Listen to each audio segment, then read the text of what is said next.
Boa tarde. Tudo bem, gente? Vamos lá. Acho que é a primeira palestra do dia aqui nesse palco. Então, vamos fazer o tempo valer a pena, tá? Primeiramente, meu nome é Marcelo Minuti. Agradeço a presença de todos aqui. Estive recentemente, 2 semanas atrás, no maior evento de inovação do planeta, a SGSW.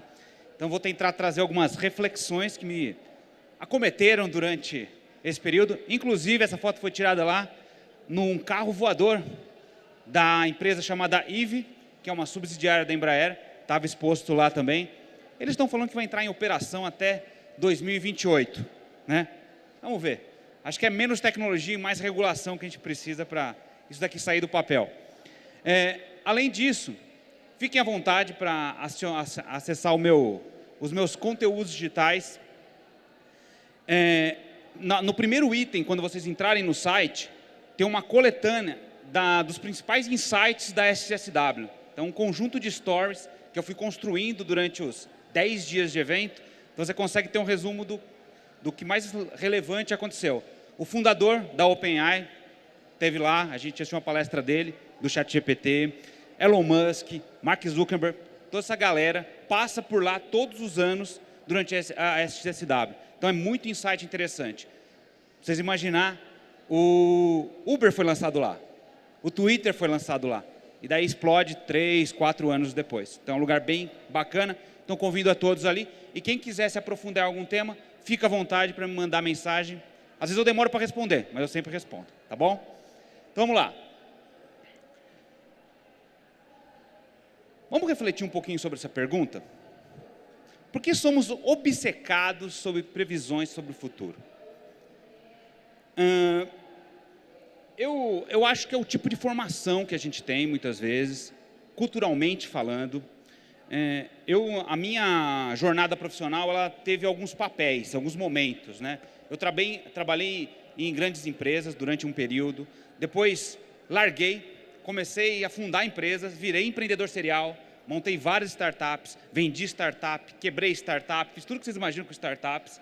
Entrei no mundo da educação, estou há 15 anos como professor de escolas de negócio, sou professor do INSPER e do IBMEC. Aqui em Brasília eu sou coordenador do Hub de Inovação do IBMEC, que a gente ajuda as startups locais a se desenvolverem.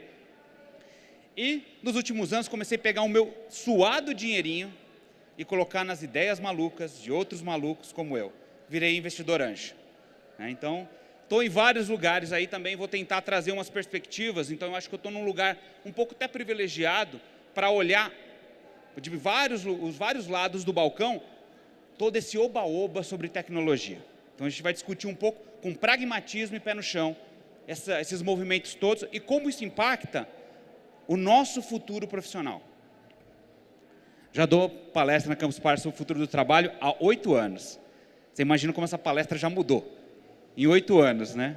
Nas várias edições, já passei por todos os estados. Por que somos obcecados por previsões sobre o futuro? O que vocês acham, gente?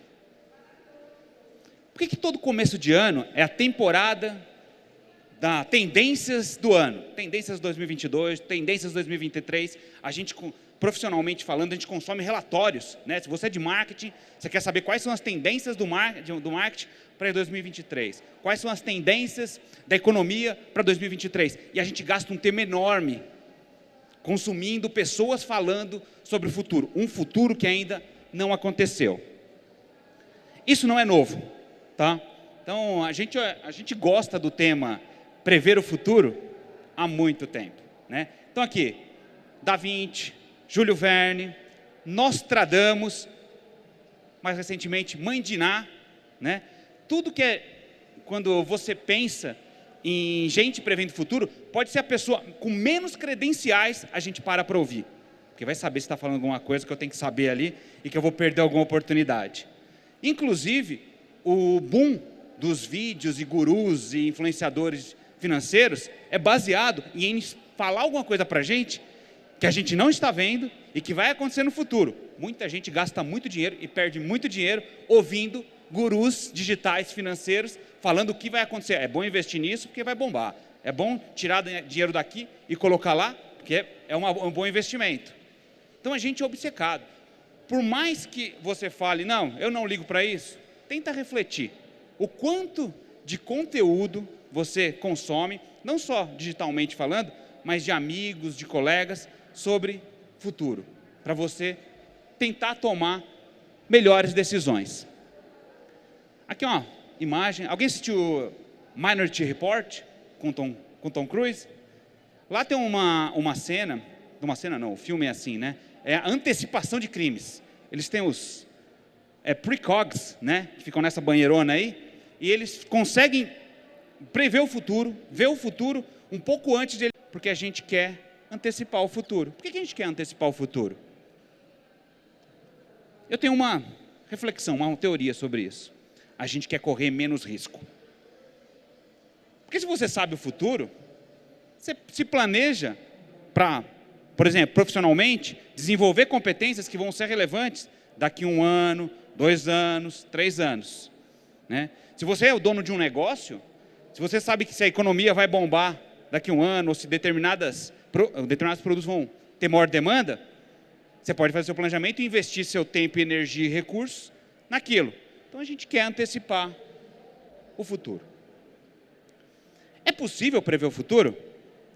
Essa é a pergunta. É possível prever o futuro? Porque a gente é obcecado, a gente consome muito dinheiro sobre isso. Existem consultorias globais que ganham milhões todos os anos vendendo relatórios de tendência.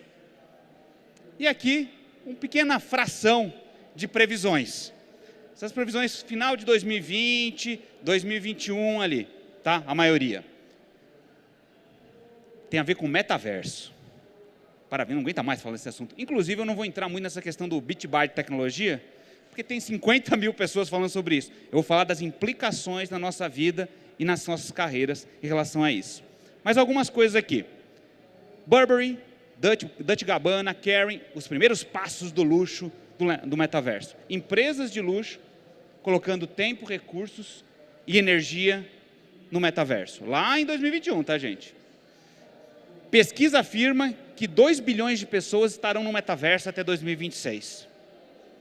Metaverso pode movimentar 800 bilhões até 2023. Metaverso deve movimentar mais de 2 trilhões até 2025.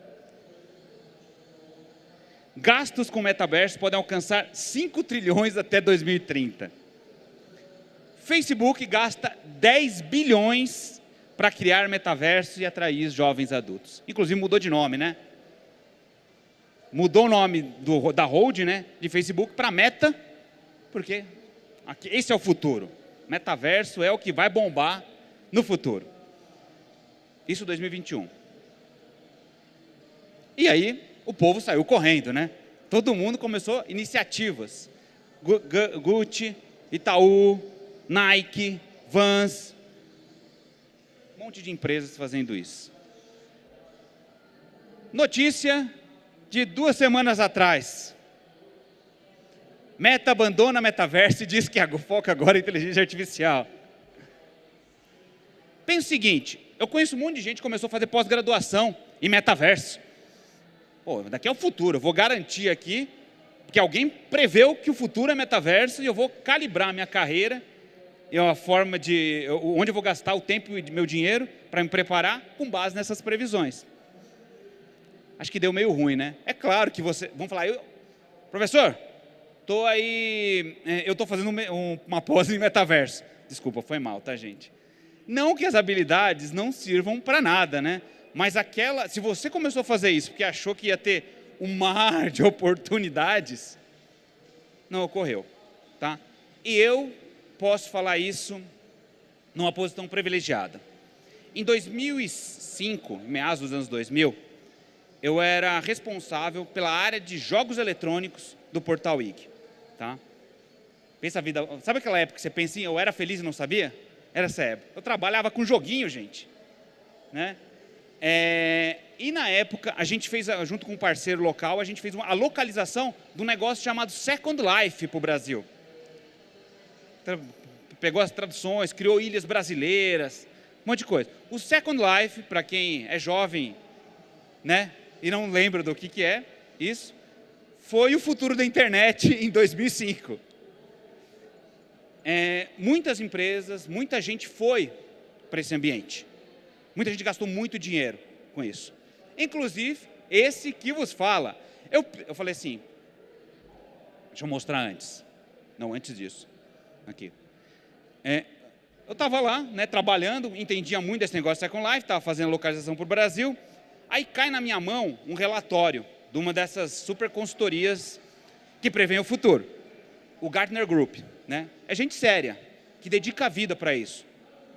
A pessoa estudou a vida inteira para poder estudar aquele tema. O Gartner, inclusive, ele é parceiro de muitas grandes empresas para ajudar nas escolhas e decisões tecnológicas. Gente séria, tem os amigos lá. Mas caiu esse relatório lá em 2007 na minha mão. Trabalhava lá no Wiki. Tinha uma frase no relatório.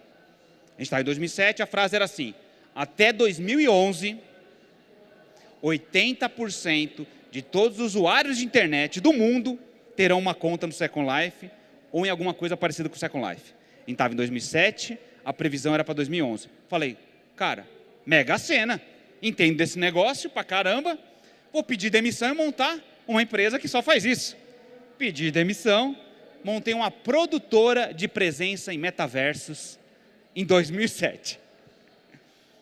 Não vou falar que a gente não surfou uma boa onda. Como não tinha ninguém que fazia isso, muita gente contratou a gente. A gente fez a Cidade do Conhecimento, que é uma área da USP, onde eles davam treinamentos, né, cursos. O professor entrava, sentava numa cadeirinha, o avatar do professor, aí os avatares dos alunos sentavam e tinha curso. Harvard montou um curso de Direito dentro do Second Life. Na época a gente fez os bastidores do show do Fatboy Slim. Fatboy Slim, que era o grande DJ, era o Alok da época, grande DJ da época. E fizemos os bastidores do show do U2. O U2 fez um show dentro do Second Life. Não é novidade. Fizemos o Carnaval da Bahia, né? O Camarote 222 do Gil, a gente que construiu e organizou e colocou dentro do Second Life. Muita gente. A cultura pop, né? Eu lembro na época o Fantástico dedicou 1 hora do Fantástico só para falar de Second Life. A gente passou por isso várias vezes então, né? Só que a onda veio e depois foi embora. Agora eu quero perguntar, levanta a mão aí. Quem tem uma conta no Second Life? Um colega nerd, eu também tenho ainda. Um colega nerd amigo meu ali. Tamo junto. Quase poucas pessoas, né? Virou um super nicho. Existe, super nicho. A previsão de gente séria, que dedica a vida para isso, furou. Outras coisas que aconteceram e que... Eu estou falando de coisas de previsões que não aconteceram. Mas coisas que não foram previstas e aconteceram. Pandemia. Estava no planejamento estratégico das empresas lá, ó, 2019. 2020, vamos se preparar que vai vir a pandemia, a gente vai mudar essas coisas aqui. Nenhum. Inclusive, metaverso é uma coisa interessante. Tem os quadros de tendências. Se você pega o quadro de tendência do início de 2020, não aparece metaverso em lugar nenhum. Nos quadros das consultorias de tendência de 2022, todos os relatórios têm um capítulo inteiro falando de metaverso. Guerra na Ucrânia. Desestruturação da cadeia de valor. Veículos, coisas da indústria, explodindo de preço porque a cadeia de suprimento não consegue fornecer os produtos. Alguém ouviu falar dessa, gente? Também quase um mês atrás, mais ou menos. Silicon Valley Bank quebrou. Milhares, eu estou falando a palavra certa, milhares de startups do Vale do Silício tinham dinheiro no Silicon Valley Bank. E tem alguém melhor do que uma startup que está sediada no Vale do Silício para tentar prever o futuro? Aqui eles não conseguiram prever essa quebra. Muita gente especialista também perdeu dinheiro. Americanas, gente. Alguém previu Americanas?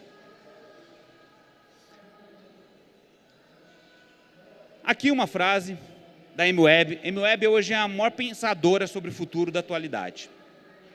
Ela deu palestra lá na SGSW, inclusive lá nos meus stories tem algumas frases dela. ela trabalha com isso. Ela trabalha em tentar prever o futuro. Olha a frase dela. Não tente prever o futuro. Não vale a pena. Aí você pensa o seguinte, gente, como que eu vou fazer minhas escolhas profissionais se eu não posso confiar em especialistas que vão falar, ó, isso aqui vai bombar. Então desenvolve essas competências que você vai ter empregabilidade lá na frente. A gente começa a ficar numa situação complexa. O que a gente pode concluir disso tudo? Incerteza é a única constante no futuro. Gerir essa incerteza é o principal desafio dos profissionais do futuro. Isso quer dizer, estratégias de construção de carreira não podem ser baseadas em previsões. Você tem que construir uma carreira que seja preparada para o futuro que vier. Balizada em incerteza. Não sofrer com incerteza, já que ela veio, está aí, está com uma velocidade, a complexidade está dando um nível maior para incertezas das coisas e não vai embora. A gente viu ali, metaverso, né? Mas a gente pode pegar... Vocês vão lembrar um monte de exemplos, gente. Vocês lembram das bicicletas da Yellow? 2019, eu estava lá em Austin durante a SSW e em 2018 saiu vários relatórios que esse tipo de transporte, patinete elétrico, bicicleta elétrica, seria o futuro da mobilidade urbana. Um monte de investidor de risco colocou dinheiro, surgiram um monte de startups que produziram isso. Eu andava nas esquinas de Austin, você tinha que desviar, porque devia ter umas 30 marcas de startups que estavam fornecendo patinetes elétricos, bicicletas elétricas. Agora, nesse ano, 3 marcas sobraram, das 30 que tinha antes. Inclusive, a Uber tinha uma marca que chamava Jump, que também fechou as portas lá. Então, incerteza, a gente precisa incorporar e preparar a carreira para a incerteza, e não ficar tentando prever o futuro. Uma coisa que tem se repetido nos séculos, né? Desde o começo lá da Revolução Industrial, e que foi dito pelo criador da Siri, que está nos iPhones. A Siri, para quem não sabe, ela era uma startup que foi comprada pela Apple e depois incorporada ao sistema operacional do iPhone. Tudo que for repetitivo está destinado a ser substituído pela tecnologia. Fala, é difícil prever o futuro, mas eu tenho alguns elementos que estão se repetindo constantemente com o passar do tempo. É repetitivo? Sua atividade profissional é repetitiva? A gente está vendo inteligência artificial aí, né? Então, tem uma grande tendência de, em algum momento, não sabemos como, porque o futuro é incerto, de você ser automatizado. E isso vale não só para trabalhos operacionais. Eu tive também, no final do ano passado, lá no Vale do Silício, e algumas startups estão fazendo experimentos para substituir a média gerência. Quem que é a média gerência? É aquela pessoa que fica entre o diretor e a galera que trabalha realmente, né? Que pega o negócio, tem que fazer isso, passa para alguém e fica cobrando para ver se fez, depois confirma, foi feito. Por quê? 80% das vezes, a atividade desses gerentes do meio aí, essa média gerência, é extremamente repetitiva. Recebe demanda, repassa a demanda, confere se a demanda foi feita, identifica alguns indicadores para ver se ela foi bem feita e passa para a próxima. Isso. Então, eles estão colocando sistemas automatizados para ficar no lugar do gerente. Já tem gente que trabalha para inteligência artificial. Então, chega a demanda da inteligência artificial, ele tem que responder em determinado tempo, e a inteligência artificial verifica se foi feita da forma que precisava ser feita. Então, não é só trabalho operacional sendo automatizado, trabalho intelectual também. Deu ruim, gente? Será que deu ruim? Se não dá para prever o futuro. Pô, estava garantido que eu ia ganhar na Mega Sena aqui, né? Minha esposa, ela acredita, realmente. Ela pega os numerozinhos que ela vê de vez em quando, naqueles negócios de biscoitinho chinês, ou que alguém passou, ela vai lá e marca e joga o número. Até agora não deu certo. Quem sabe, não posso queimar minha língua, né? Mas se não dá para prever o futuro, e tudo que for repetitivo vai ser substituído por tecnologia, escolhas profissionais estão cada vez mais difíceis. Concordam? é mais difícil. Como fica o meu futuro profissional nesse contexto?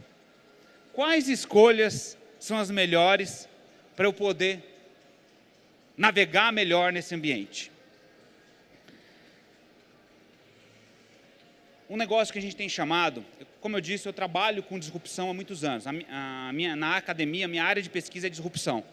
E eu tenho dedicado muito tempo à disrupção profissional, né? E o que a gente tem visto? Que não tem reduzido o número de vagas. O que, na verdade, tem aumentado. Sempre surgem mais vagas do que vagas desaparecem, globalmente falando. Só que qual é o problema? Não é um problema de vaga. É um problema das habilidades para ocupar a nova vaga. É um problema de educação, sistema de ensino, aprendizagem. E o nosso sistema de ensino, ele demora muito tempo para nos treinar. Ele é focado numa estrutura totalmente baseada em produção, né? Então, gamificada, inclusive, de uma forma muito porca. Você está na primeira série, se você atingir determinada pontuação, você passa para o segundo nível, que é a segunda série. Quem não passar, fica lá. Então, ela é gamificada de forma muito ruim, mas é gamificada. Por quê? Porque é baseada em linha de produção, né? Quando você tem uma quantidade muito grande para ganhar escala, você tenta automatizar o processo. Nosso sistema é assim, só que ele não é adequado para o contexto atual. O que a gente precisa fazer para isso? Desenvolver a tal da prontidão profissional. Você lembra que eu falei para vocês? Melhor que prever o futuro é estar preparado para o futuro que vier. Primeira coisa, atenção aos sinais. Por isso que tem alguns estudos sobre curiosidade, né? Se você é pouco curioso, você tem que tentar estimular a curiosidade mais. Por quê? A gente tem percebido, e aí inclusive um dos painéis que eu estive lá durante o evento, um dos investidores iniciais do Facebook, uma pessoa bilionária agora, né? Estava lá e deu uma palestra. E ele soltou uma frase muito interessante para refletir. Se é verdade, eu não sei, porque não dá para ver o futuro. Estou aqui quase já meia hora falando que não dá para ver o futuro. Se eu agora falar que é possível, vou me contradizer. Mas ele disse o seguinte, que a próxima década é a década de quem tem competências interdisciplinares. E vai ser um tempo muito difícil para os especialistas. Vou refletir um pouquinho sobre isso. O mundo está mudando cada vez mais rápido. A incerteza está batendo a nossa porta toda hora. Então a gente desenvolveu um conjunto de habilidades, essas habilidades se tornam obsoletas em períodos curtos de tempo. Será que o especialista está numa boa situação? Porque ele pode ser valorizado no presente, mas quando o futuro chegar, como a gente não tem como prever, talvez as habilidades que ele desenvolveu já não sejam mais tão relevantes. Ele precisaria ter outras habilidades. Então, quanto mais especialista, maior o risco que você está gerando para, se as habilidades que você tem se tornarem obsoletas ou tiverem menos demanda, você ser menos relevante para o mercado de trabalho. Faz sentido um pouco a lógica dele, nesse contexto, né? Mas como a gente sobrevive a isso? Como a gente se navega e prospera nesse ambiente? Primeiro ponto, atenção aos sinais. A curiosidade, um dos grandes pensadores da gestão, o Jim Collins, ele tem um termo que eu gosto muito de usar. Ele chama de paranoia produtiva. Minha esposa odeia que eu fale isso. Ela é psicóloga, para de falar paranoia em palestra, em aula, às vezes é alguma coisa relacionada à saúde. Falei, primeiro, não mate o mensageiro, não fui eu que falei, foi o Andy Grove. É outro cara, tá? Segundo, o que ele estava querendo dizer?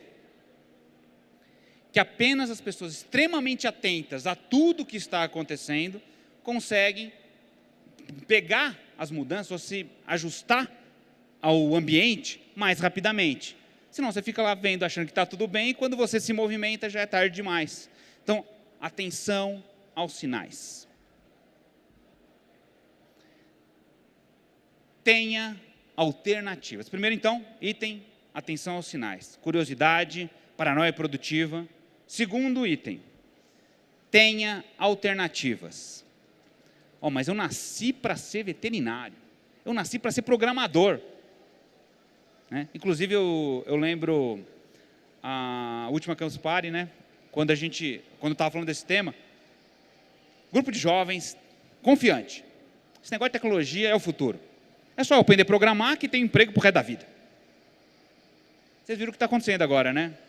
Um dos módulos lá do ChatGPT, da OpenAI, né? Que é a mesma do ChatGPT, programa. Você fala assim, preciso de um programa que acesse tal base de dados, faça tal coisa. E vai fazer tudo? Não. Mas talvez 80% das atividades que são repetitivas, você lembra? Tudo que for repetitivo está destinado a ser substituído por tecnologia. Inclusive, as atividades de pessoas que trabalham com tecnologia. A tecnologia vai puxar o tapete daqueles que também se acomodarem demais. Então, tenha alternativas, tenha outros caminhos, teste outras possibilidades. Alguns relatórios, aí não precisa nem falar muito, né, porque está na nossa frente, as populações estão envelhecendo. Então, e as pessoas estão vivendo mais tempo. Então, daqui a pouco, e a gente não se aposentar nunca, né? Então, sei lá, daqui a pouco você está com 150 anos e não conseguiu se aposentar ainda. Então, eles estão calculando que a pessoa vai passar por 7, 8, 9 profissões durante a vida.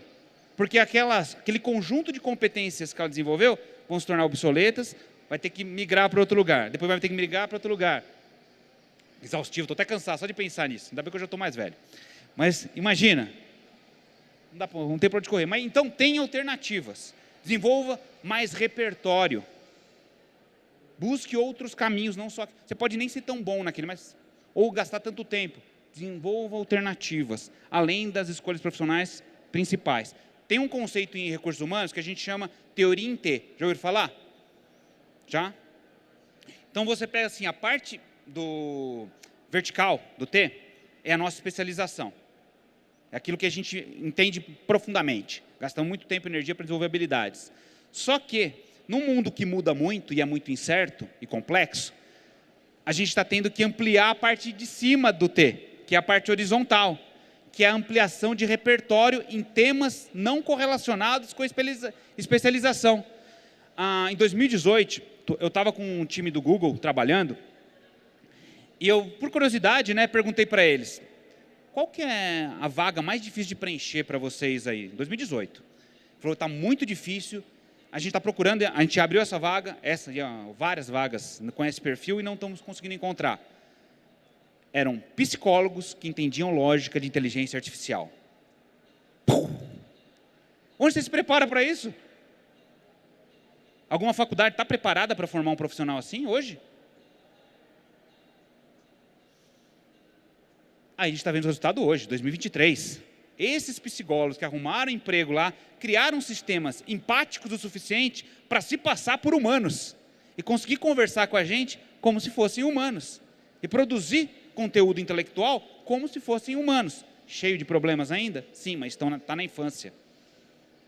A onda, e essa foi uma mensagem da fala do fundador da OpenAI lá, o nosso foco é a automação. A gente quer automatizar atividades humanas. Então, essas tecnologias vão automatizar coisas que hoje são repetitivas, e essas empresas só têm interesse em coisas repetitivas, que têm escala. Então, se você puder dar uma desviada para coisas que não são tão repetitivas, também é um caminho interessante. Então, tenha alternativas. Eu fiz a abertura de um congresso de medicina, um mês atrás, mais ou menos. Medicina é outro lugar que o pessoal fica confortável. Pô, me formei já, ralei pra caramba para me formar, agora é só curtir e não me preocupar mais com o meu futuro, né? Só vou crescer na vida. Tem uma previsão que nos próximos 10 anos, 50% de todos os médicos que trabalham com diagnóstico de imagem nos Estados Unidos perderão seus empregos. Pode ser isso, pode não ser, porque não tem como prever o futuro, mas já está acontecendo.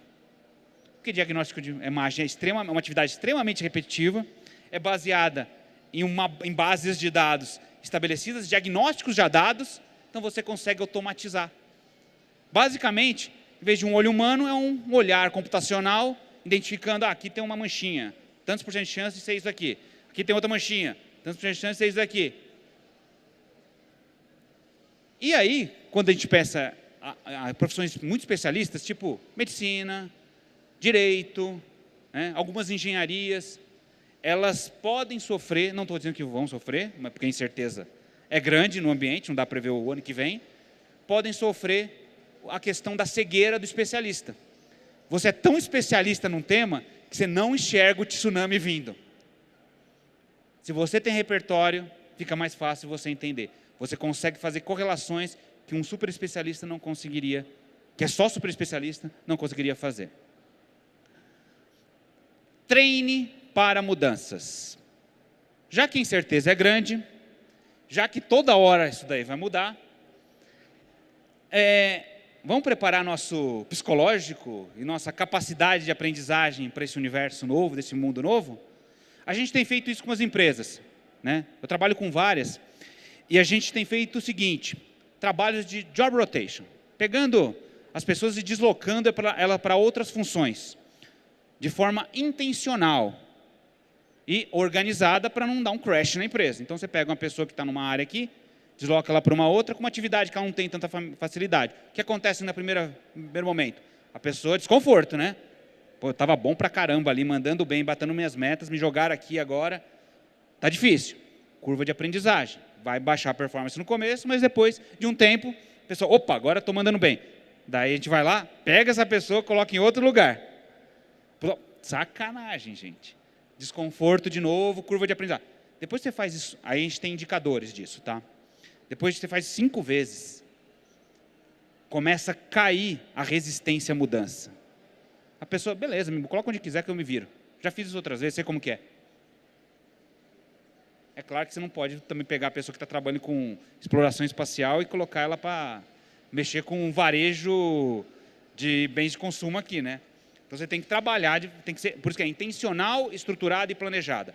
Depois que você fez 5 vezes, a pessoa, o time todo, os profissionais estão redondos. Quando uma mudança não planejada, porque essa daí foi planejada, quando uma mudança não planejada vier, a cultura corporativa, as pessoas que trabalham ali, estão preparadas para se adaptar mais facilmente à mudança. Elas foram treinadas na mudança. Infelizmente, a nossa estrutura de ensino, a nossa estrutura tradicional das empresas, ela não foi construída para gerar esse espaço de mudança. Você pega uma pessoa e coloca ela naquela função, e aquela pessoa, antigamente, agora menos, iria trabalhar a vida inteira naquele tipo de atividade. Gerando, conforme mais velha a pessoa vai ficando, mais confiança, mais especialidade. E aí, se o mundo nunca mudasse, seria perfeito, né? Mas como a gente viu, as previsões não estão conseguindo acertar 1 ano depois. Então, treine para mudar. E aí, como a gente faz sozinho, sem precisar que a empresa faça isso com a gente? Se coloque em situações de desconforto, tente aprender coisas novas, estabeleça novos desafios fora do espaço que você domina, que você controla. Isso daqui é especialmente difícil para lideranças. Hoje, uma das áreas que eu atuo é mentoria para liderança. Então, eu tenho vários presidentes e diretores de grandes empresas que eu converso semanalmente. Para eles porque eles estão mais velhos já tem um monte de receita de bolo que deu certo, então eles tentam replicar as receitas de bolo, só que o que funcionou no passado não garante que vai funcionar hoje, e muito menos no futuro. Então, para o jovem é mais fácil. Para o mais velho é mais difícil fazer isso daqui. Porque ele já tem todo um repertório ali construído e um histórico de experiências bem-sucedidas usando as fórmulas e as habilidades que ele tem. Então, de forma geral, vale para os jovens e para os mais velhos. Crie situações que te coloquem em desconforto para você treinar a mudança. E quando a mudança não prevista aparecer, você está mais bem preparado do que aquele que nunca mudou, nunca fez nada diferente. Faça experimentos. Por que muitas organizações estão querendo parecer com startups? Porque a cultura corporativa de uma startup é pequena, né? Ela é baseada em experimento. Qual que é a definição de startup? É desenvolver uma solução, produto, serviço para um mercado que seja totalmente nova, que nunca foi feito. É fazer algo que nunca foi feito. Então, por exemplo, quando surge um Nubank, ninguém nunca ofereceu o cartão de crédito daquela forma. Ou quando surge um Uber, ninguém nunca fez transporte individual de pessoas daquela forma. Ou um Airbnb, mesma coisa. Ou um Skype, mesma coisa. Então, eles estão no espaço de experimentação. É como se fosse método científico aplicado no contexto empresarial, do mundo do trabalho. E qual que é a lógica? Você faz experimentos para aprender. Como a gente viu os especialistas errando feio, né? Inclusive tem um caso interessante. 2013, todo mundo lembra do Google Glass? Gente jovem não vai lembrar. Google Glass, em 2013, foi um produto lançado pelo Google, que era um óculos de realidade aumentada. O futuro era aquele lá também, naquela época.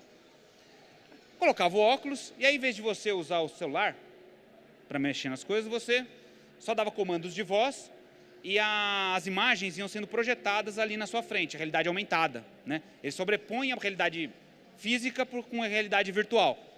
Uma aplicação disso é o tal do Pokémon Go. É a realidade aumentada, só que usando a lente do celular. Frase do Sergey Brin, um dos fundadores do Google, em 2013. O Google Glass faz tudo que o smartphone faz sem usar as mãos. Não precisaremos de smartphone no futuro. 2013. Deixa eu ver, alguém está usando o Google Glass aí? Todo mundo está com o seu sugadorzinho de alma aí, particular, né? No bolso. Não substituiu. Eles gastaram muito dinheiro. E se alguém me perguntasse, tem alguma empresa que consegue prever o futuro? Eu falei, o Google, né? Eles têm informação de tudo. Sabem o que a gente quer, porque a gente vai lá e procura. Quero tal coisa, me interessa por tal coisa. Então, eles sabem nossos gostos, nossos comportamentos. Assim, você fala, nunca erraria um lançamento de produto na vida. Concordam? Todo ano eu fico órfão de vários produtos do Google que eu começo a usar e eles descontinuam, porque não deu certo. Rede social, eles já descontinuaram às 10. Né? A única que deu certo nasceu de forma não intencional de um engenheiro, que foi o Orkut. Inclusive que chamava Orkut, por isso que a rede chamava Orkut. Então, faça experimentos para navegar nesse sistema, nesse ambiente não previsível. Exemplo de experimento. Vamos pensar aqui. Tem alguém que é da área de humanas aqui? Vamos pegar o seguinte. Vou fazer um experimento. Vou tentar criar um programa de computador. Desconforto forte, né? Porque todo o processo de aprendizagem, ensino, desde o início até hoje, não te preparou com essas habilidades. Então, vou fazer um Hello World. O que é um programa Hello World? É aquele que você manda rodar e ele abre uma janelinha falando, Hello World, bom dia, boa tarde. Entende? Isso daí. Isso é uma forma de, deixa eu gerar um desconforto, são experimentos. Muitas vezes, sabe da psicóloga que tinha que entender inteligência artificial? Eles chamam de mosca branca, né? É muito difícil, né? Não existe, né? Uma mosca branca, então é muito difícil encontrar esse tipo de profissional. E aí, esse profissional conseguiu oportunidades que outros não conseguiram, porque ele fez correlações entre temas distintos. Tá? Como é experimento, um monte de vezes não vai servir para nada. Só para ver que não serve para nada. O experimento é isso. Método científico. Para a gente... Vamos fechar aqui antes disso. Né? Quando a gente pensa, então, olhando para o momento atual, o que a gente teve no passado? Né? Cada vez a incerteza foi aumentando, a velocidade das mudanças tem aumentado e está cada vez mais difícil a gente se planejar para um futuro que é incerto. Dei vários exemplos para vocês de tentativas de prever o futuro que deram errado e futuros que não foram previstos que aconteceram. Né? Um monte. Se vocês começarem a pensar na vida pessoal de vocês, vão encontrar um monte disso daí. Então, a incerteza é uma constante. Vamos abraçá-la e trazê-la para a gente. Segundo, como a gente sobrevive a outro elemento? Tudo que é repetitivo vai ser automatizado pela tecnologia. Não tem para onde correr. Então, olhe sua rotina de trabalho ou a profissão que você está dedicando energia, quanto do tempo dessa profissão é gasta em atividades repetitivas. Eu, como professor, tá? Eu faço a reflexão direto. Foi pensando o seguinte, o que é repetitivo? O próprio dar a aula é repetitivo. Né? Nos últimos anos, as pessoas estão gravando vídeos e colocando EAD aí para tentar reproduzir a experiência do professor. Eu tenho que fazer uma coisa que não é repetitiva. As minhas intervenções com os alunos, extremamente customizadas, com o que eles falam, o que eu falo, não podem ser repetitivos hoje, pelo menos, por um sistema EAD tradicional. Com inteligência artificial, daqui a pouco, pode ser que sim. Eu tenho que, novamente, pensar em formas de entrar no espaço que não gera repetição, porque aí minhas competências vão ser valorizadas.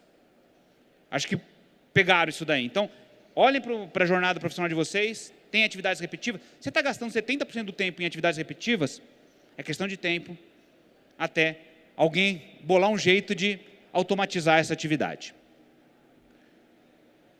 E por último, os 4 elementos que eu passei para vocês. Como a gente prospera em ambientes de alta incerteza. Primeiro, qual que era, gente? Vocês lembram? Vocês não sabiam que ia ter prova no final, né? Eu falei, vai ter provas. Eu tinha anotado, marcado aqui, né? Vamos lá, o primeiro. Como?